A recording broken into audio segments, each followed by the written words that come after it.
I gotta be at the airport at 5 a.m. because I'm heading to the Sunshine State.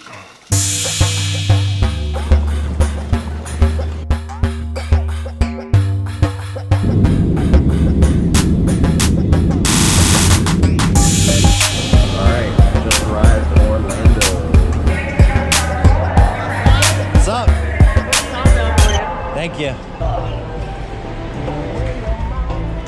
This thing's interesting. I am vlogging. Alright, arrived in Florida. Now we're going to pick up Mom. Seatbelt's not on. My seatbelt's not on, but it is. What's the temperature? Probably 85. But it is 75 degrees. No, it's more like 85 degrees. 85 degrees. Don't feel sorry for me.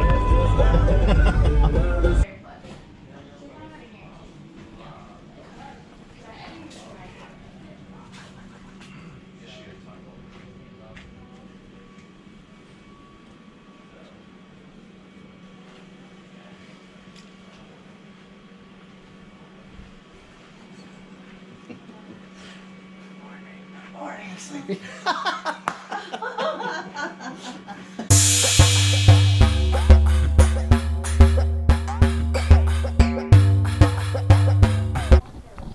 Not the last time that I was down here, but the time before that, we had to come down because something tragic had happened to our family. My stepdad had been trying to cross the road, and an SUV hit him. I can't help but to think about that story while I'm down here because there's pictures all over the place of him. So right here.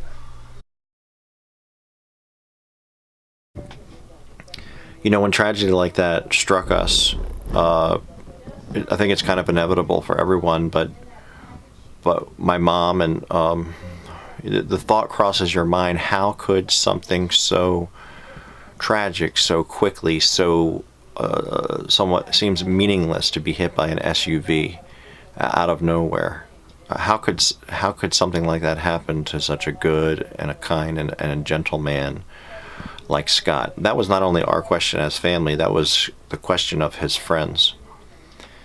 And when that question is raised, inevitably someone, I would say most human beings, ask the question, is God cruel?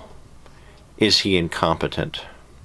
And some people end up drawing that conclusion about him and become very angry with God and the way that he manages the world and allowing that kind of thing to happen. Is it right to draw that conclusion about God?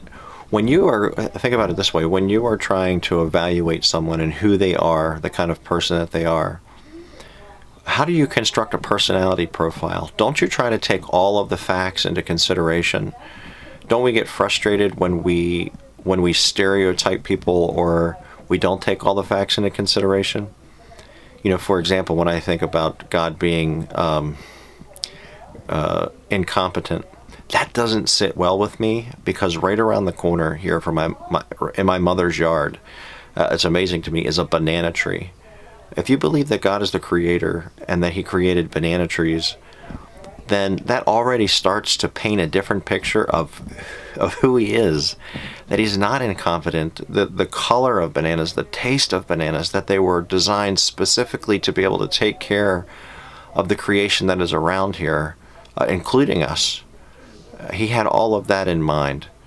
But the ultimate fact for me, particularly in terms of is he cruel or not, is that God himself, this is how the story goes, God himself sent his only son in order to save this world from the kind of tragedy that we experienced as a family, and maybe you experienced as a family.